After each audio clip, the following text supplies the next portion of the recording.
amigos de la Promo 2020, bienvenidas y bienvenidos a una actividad más de matemática. Yo soy Stephanie Orue. Yo soy Junior Bejar y esto es Aprendo en Casa, la iniciativa del Ministerio de Educación para continuar con tus aprendizajes a distancia. Para empezar vamos a movernos un poco, a despejar el cerebro y el cuerpo de los problemas, de la fatiga y enfocarnos en el aquí y ahora. Vamos con Gabriela de Activarte.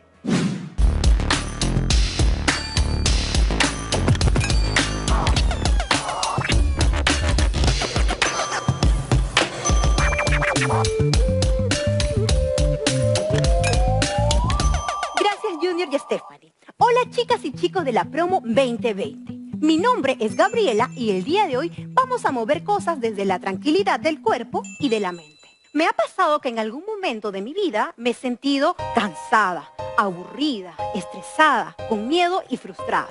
Si tú sientes o has sentido lo mismo, sígueme, que hoy voy a hacer una rutina para darnos tranquilidad. Nos colocamos en esta posición, las piernas a la altura de nuestra cadera, y hacemos 2 respiraciones. 1.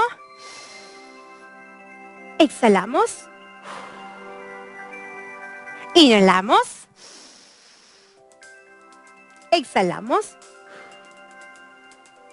Con las rodillas flexionadas, colocamos las palmas de nuestras manos al suelo.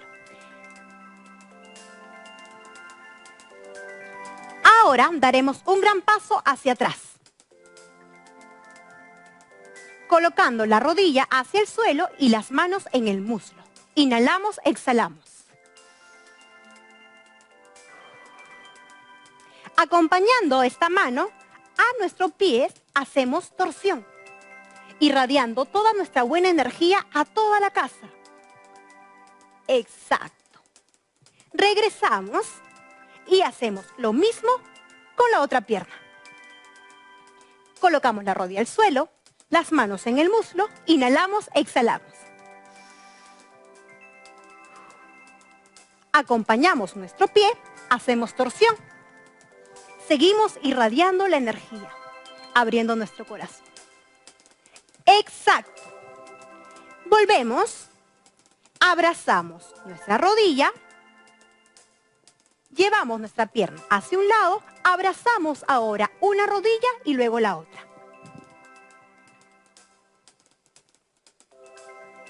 Hacia el otro lado. Juntamos las piernas. Abrazamos nuestra rodilla. Y vamos a subir lentamente, vértebra por vértebra.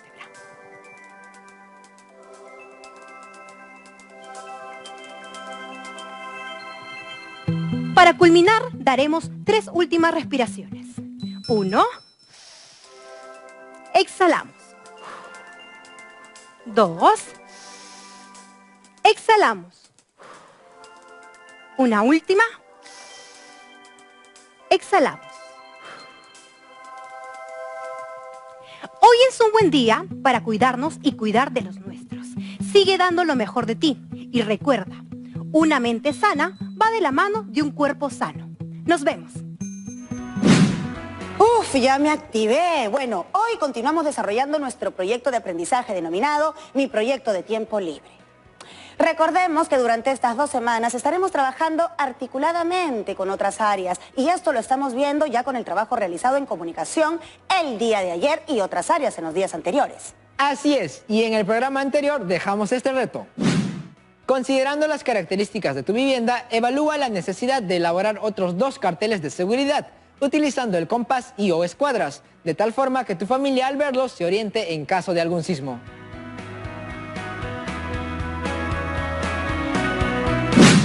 Estoy imaginando que muchos de ustedes han logrado desarrollarlo. Han elaborado sus carteles con la ayuda del compás o están en proceso de elaboración.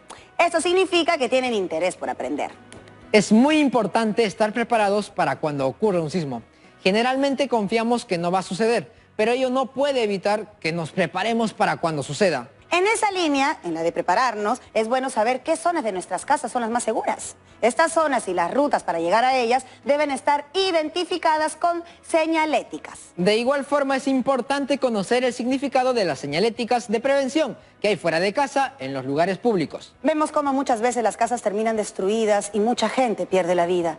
Por ello, es necesario tomar conciencia de este tema. Debemos respetar las señales y, sobre todo, elaborar las nuestras para poder ayudar en nuestras casas a las personas que viven con nosotros. Debemos averiguar para qué sirve cada señal preventiva que observemos. Cada una de ellas nos indica algo y muchas veces por desconocimiento no sabemos qué es lo que debemos hacer. Un cartel podría salvar muchas vidas. Entonces, con este preámbulo, el presente programa tiene como propósito de aprendizaje: elaboramos un plano a escala de nuestra casa, haciendo notar las zonas seguras frente a los sismos.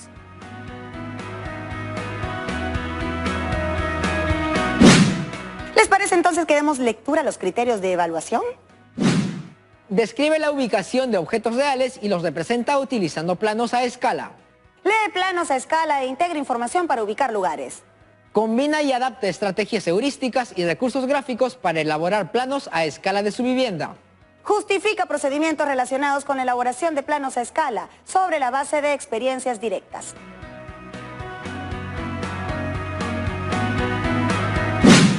¡Qué fascinante lo que haremos hoy! Ya me veo haciendo trazos y mediciones. Espero que precisos. Profesora, no nos dimos cuenta que ya estaba allí.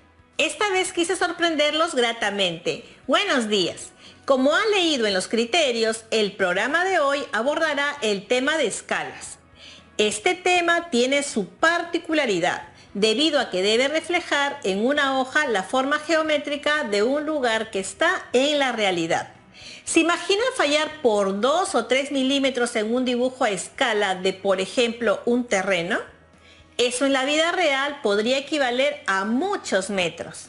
Gran responsabilidad la de las y los ingenieros y arquitectos. Así es. Me encantaría que los que deseen se comuniquen con nosotros para que nos escriban brevemente cómo es su vivienda, cómo está construida, de qué material está hecha. Vivimos en un país diverso. ¿Cuántos tipos de vivienda debemos tener? Profesora, tenemos un mensaje de Tania desde Cerro de Pasco. Ella nos comenta que su vivienda es grande y que tiene 4 ambientes. Es de adobe y posee los servicios básicos. Desde Iquitos nos escribe Víctor diciéndonos que su vivienda es grande, que no cuenta con servicios básicos, no tiene luz y agua, solo del río. Además, es de material prefabricado y está distribuida en una sala, una cocina y 2 cuartos. Y desde Arequipa, Rocío nos indica que su vivienda es pequeña, de ladrillo, con 3 ambientes en su interior. Cuenta con servicios básicos y vive en el 2º piso. Lo que nos han compartido Tania, Víctor y Rocío nos permite afirmar que muchas viviendas tienen en común su distribución interior, en espacios o ambientes tales como sala, cocina, baño, etc. Esta información es de mucha importancia para la actividad de hoy.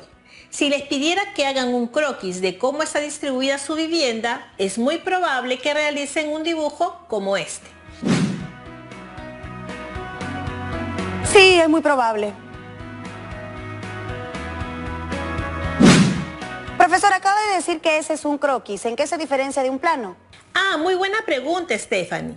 Los planos son dibujos delineados. Se realizan con ayuda de escuadras, reglas, un compás, para conseguir una representación lo más parecida posible al objeto tomado como base y se hace a escala. El croquis es también un dibujo realizado a mano alzada, que contiene información completa y es trazado sin las medidas exactas del objeto. Lo que vimos hace un momento es un ejemplo de croquis. Entonces, ¿podríamos decir que la principal diferencia entre un plano y un croquis es el uso de una escala? Así es, profundicemos en la escala. Lo leemos, profesora. Una escala es una relación matemática que permite la representación de un objeto en un plano, variando su tamaño real, pero manteniendo sus proporciones. Las escalas se escriben en forma de razón, donde el antecedente indica la medida de un segmento en el plano y el consecuente, la medida de ese mismo segmento en la realidad, ambos expresados en la misma unidad de longitud. Ejemplos. En la escala 1 a 50, un centímetro del plano equivale a 50 centímetros, o lo que es lo mismo, 0,5 metros de la realidad. En la escala 1 a 75, un centímetro del plano equivale a 75 centímetros de la realidad. En la escala 1 a 100, un centímetro del plano equivale a 100 centímetros, o lo que es lo mismo, 1 metro de la realidad. En la escala 1 a 500, un centímetro del plano equivale a 500 centímetros, o lo que es lo mismo, 5 metros de la realidad.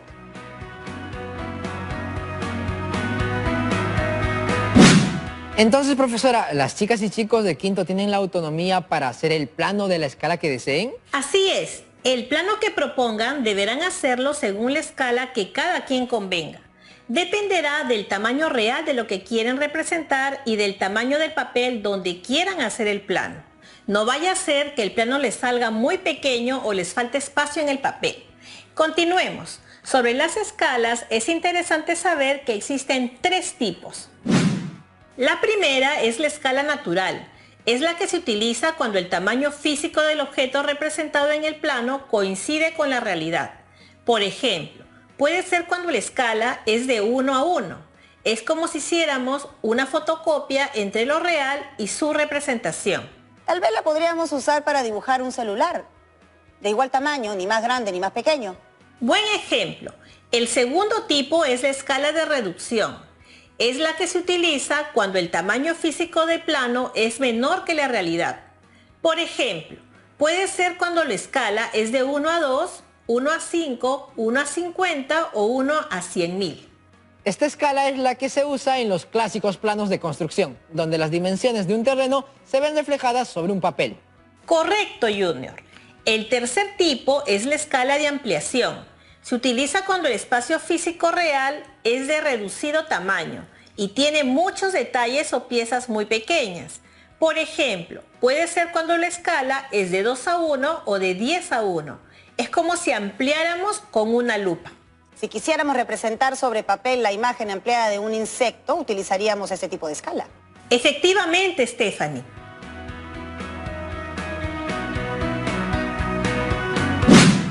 Ya sabiendo qué es la escala y los tipos de escala, procederemos a desarrollar la situación propuesta para el día de hoy.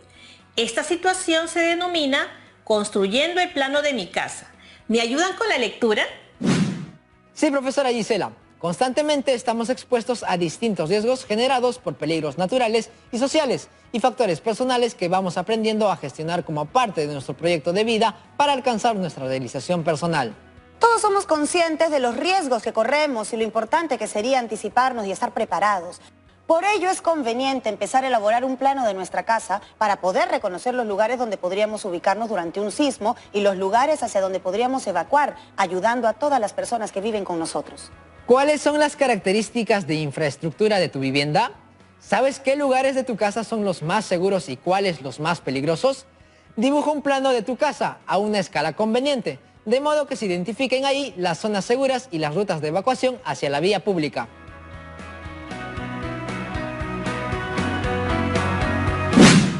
Gracias. Empezaremos revisando la primera pregunta. ¿Cuáles son las características de infraestructura de tu vivienda?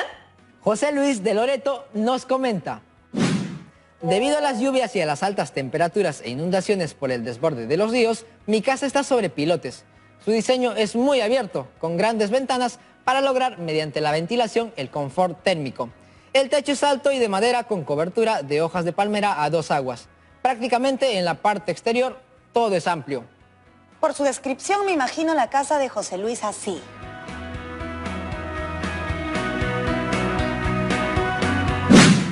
Moisés de Chiclayo nos cuenta: mi casa tiene la apariencia de una caja rectangular con techo plano. La fachada de ingreso tiene puerta y ventana. Cuenta con divisiones para la sala, comedor, cocina, dormitorios y baño. Una parte es de ladrillo y otra de madera. La calle es amplia, pero con cierta caída porque vivo en una pendiente. Me la imagino así.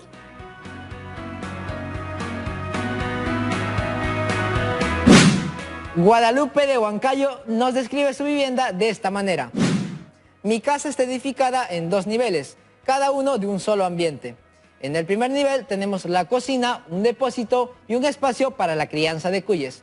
En cuanto al segundo nivel, lo utilizamos como dormitorio. La salida hacia la calle es mediante un portón grande. Y en la parte exterior, mi calle es angosta y empedrada. La parte exterior de su casa podría ser así. Profesor, algunas características que han mencionado coinciden y otras son muy diferentes. Es que las características de las viviendas dependen de muchos factores. El lugar donde se encuentran, la cantidad de personas que viven en ellas, entre otras variables. Pasemos a la segunda pregunta. ¿Sabes qué lugares de tu casa son los más seguros y cuáles los más peligrosos? Las columnas son seguras. Sí, en el caso de que la casa sea de ladrillo. Las puertas sí tienen vigas. El patio también es seguro porque es un espacio libre donde no hay muebles que puedan caer encima. Yo creo que en las paredes que son seguras podríamos formar el triángulo de la vida. Consiste en colocarse junto a la pared de modo que si el techo se cae, se formaría un triángulo y podría dar cierta seguridad. Claro que sí. Ahora vamos a mencionar cuáles podrían ser los lugares más peligrosos de nuestras casas. Definitivamente las escaleras. El baño también, porque las paredes por lo general están húmedas, entonces podrían caerse. La cocina, porque tenemos muebles que podrían caer con facilidad y lastimarnos. Cuando era niño recuerdo que me decían colócate debajo de la mesa. Ahora me doy cuenta de que la mesa no es un lugar seguro. Al contrario, es muy peligroso porque podría romperse. Es correcto. Les recomiendo que se ayuden de una tabla como esta para que anoten los lugares de sus casas que consideren más seguros y los más peligrosos.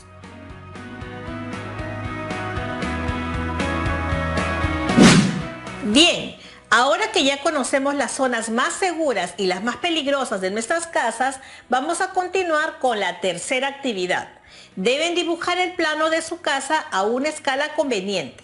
Me imagino que lo primero que se debe hacer es decidir esa escala conveniente. ¿Le parece, profesora, si para efectos de este ejemplo consideramos una longitud de 1 centímetro en el plano para representar 1 metro de la realidad? Me parece bien. Entonces recurriremos a una escala de reducción, uno de los 3 tipos de escala que estudiamos hace un momento. Primero, representamos los datos que has dicho de la siguiente manera. La medida en el plano dividida entre la medida real es igual a 1 centímetro entre 1 metro. Quiere decir que por cada centímetro de longitud que hay en el plano, en la realidad habrá 1 metro de longitud. Esto es igual a decir que por cada centímetro de longitud que hay en el plano, en la realidad habrá una longitud de 100 centímetros. Esto último es quizá lo más importante para poder representar e interpretar la notación de escala. Tengan en cuenta que las medidas reales y las indicadas en el plano deben estar en la misma unidad de longitud, por lo general centímetros. Entonces, ¿la notación de la escala quedaría como 1 a 100? Así es. Recuerden que para conocer el valor real de una dimensión se debe multiplicar la medida del plano por el valor del denominador o de la cantidad que sigue a los 2 puntos.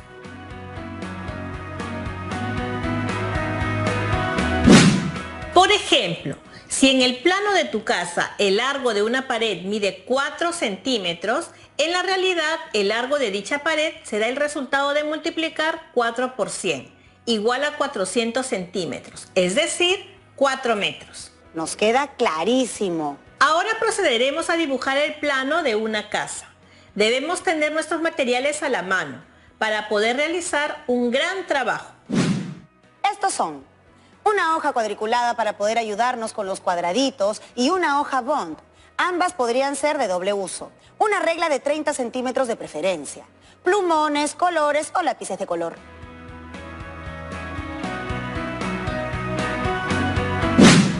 Si cuentan con una hoja cuadriculada, pueden aprovechar las cuadrículas para crear su escala. Así pueden considerar, si desean, el lado de un cuadrito para representar 5 metros o para representar 10 metros. Aquí tengo una hoja cuadriculada. Haremos un ejercicio trabajando como escala, lado de un cuadradito igual a 100 centímetros de la realidad. ¿Cómo quedaría representada una superficie de la realidad de 5 metros de largo por 3 metros de ancho? Tendríamos que pasar a centímetros. 5 metros equivalen a 500 centímetros y 3 metros a 300 centímetros. Muy bien, Junior.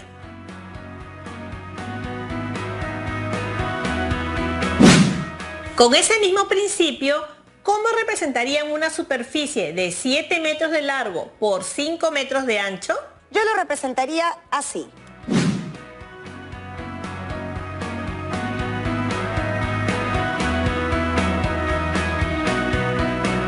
Bien, Stephanie. Ahora, para nuestro segundo ejemplo, vamos a usar una hoja sin cuadrículas. Vamos a hacer que 1 centímetro en la hoja equivalga a 100 centímetros de la realidad. Allí está nuestra escala, 1 a 100. Empecemos a dibujar el plano de nuestra casa. Vamos a hacerlo para una superficie de 20 metros de largo y 9 metros de ancho. Paso 1. Trazamos en el lado izquierdo una línea de 20 centímetros, que en la realidad serían 20 metros. Paso 2.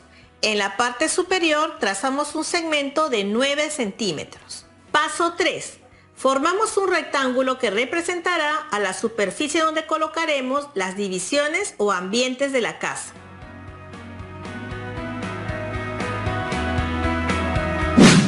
Paso 4. En la parte delantera contamos con una sala, una cocina, un baño y un pasadizo lateral. La sala tiene un largo de 7 metros y un ancho de 4 metros. Al costado de la sala está la cocina, de 5 metros por 3,5 metros, y al costado el pasadizo lateral. Al lado de la cocina está el baño, de 3,5 metros de largo y 2 metros de ancho. Centrándonos en la sala, la cual tiene 7 metros de largo y 4 metros de ancho, vemos que 7 metros equivalen a 700 centímetros, y 700 centímetros corresponderán a 7 centímetros en el dibujo. De igual forma, para el ancho, los 4 metros quedarán representados por 4 centímetros en el papel. Para la cocina dibujamos un rectángulo al costado de la sala, de 5 centímetros por 3,5 centímetros. Finalmente, para el baño, dibujamos un rectángulo de 3,5 centímetros por 2 centímetros.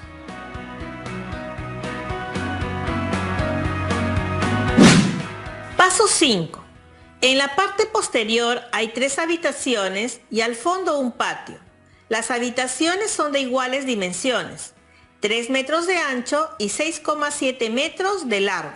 Centrándonos en una de las habitaciones, la cual tiene 6,7 metros de largo y 3 metros de ancho, vemos que 6,7 metros equivalen a 670 centímetros y 670 centímetros corresponderán a 6,7 centímetros en el dibujo.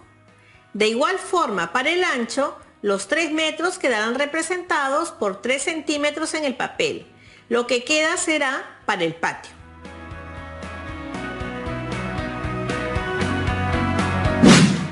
Entonces, el plano a escala 1 a 100 quedará así. Tengo una consulta. ¿Cuáles serán las dimensiones del patio? Para ello mido con una regla y noto que tiene 9 centímetros de largo y 6,3 centímetros de ancho. Llevados a la realidad, multiplico por 100 cada valor obtenido. Así tendría 900 centímetros de largo y 630 centímetros de ancho, lo que equivale a 9 metros de largo y 6,3 metros de ancho. Muy bien, chicos. ¿Qué está faltando? Asignar las puertas y ventanas. El plano quedaría así. ¡Qué bien! Podemos ver que cada uno de los ambientes presenta puerta y ventana. En el caso de la cocina presenta 2 puertas. Entonces ya tenemos el plano de nuestra casa elaborado a escala 1 a 100.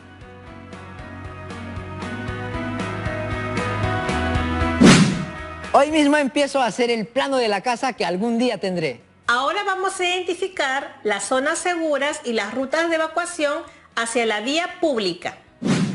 A ver, cada una de las divisiones en el plano está conformada por paredes y según sé, estas están unidas por columnas, lo cual significa que cada una de las columnas podrían ser zonas seguras. Además, ya sabemos que el patio es una zona segura de no lograr evacuar a la calle. Sería importante tener allí un botiquín para primeros auxilios. Es una buena recomendación. Las zonas seguras son aquellas que pueden tener cierta resistencia al peso, como las columnas o los espacios que se encuentran libres, como el patio de tu casa o los jardines, siempre y cuando no existan elementos que pudieran causar daño. Y para terminar, las zonas de evacuación a la vía pública serían el pasadizo y la sala, dependiendo de dónde se encuentren en el momento del sismo.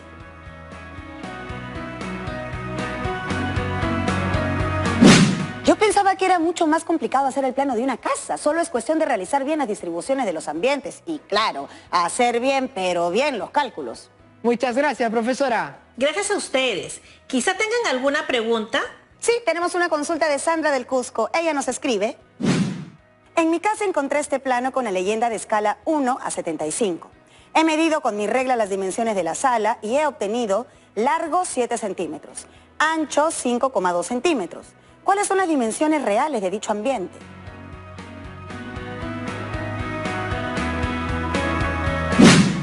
Estimada Sandra, gracias por tu consulta. La escala te ayudará a determinar las dimensiones reales. Suficiente con que multipliques cada valor obtenido con la regla por la constante 75. Es decir, 7 centímetros por 75 es igual a 525 centímetros, que es igual a 5,25 metros. 5,2 centímetros por 75 es igual a 390 centímetros, que es igual a 3,90 metros.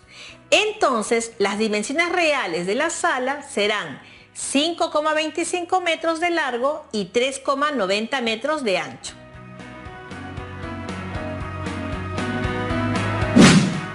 Otra vez, muchas gracias. Ahora muchos dedicarán su tiempo libre a realizar el plano de su casa, entre ellos yo. Eso es, a poner en práctica este nuevo aprendizaje. Hasta pronto. Gracias, profesora. Hasta pronto. Ahora vamos con las conclusiones. En el programa de hoy hemos aprendido que las escalas establecen una proporción entre las medidas de un plano y las originales. También que en la interpretación de, por ejemplo, la notación 1 a 80, se entiende que 1 centímetro del dibujo en papel equivalen a 80 centímetros de lo que está en la realidad. Por último, que es importante tener señalizadas en la casa las zonas de seguridad y las rutas de evacuación ante posibles sismos.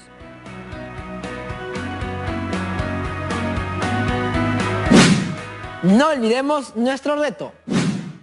Representa el plano de tu casa en una hoja considerando alguna escala y determinando las zonas seguras y las rutas de evacuación en caso de presentarse algún sismo.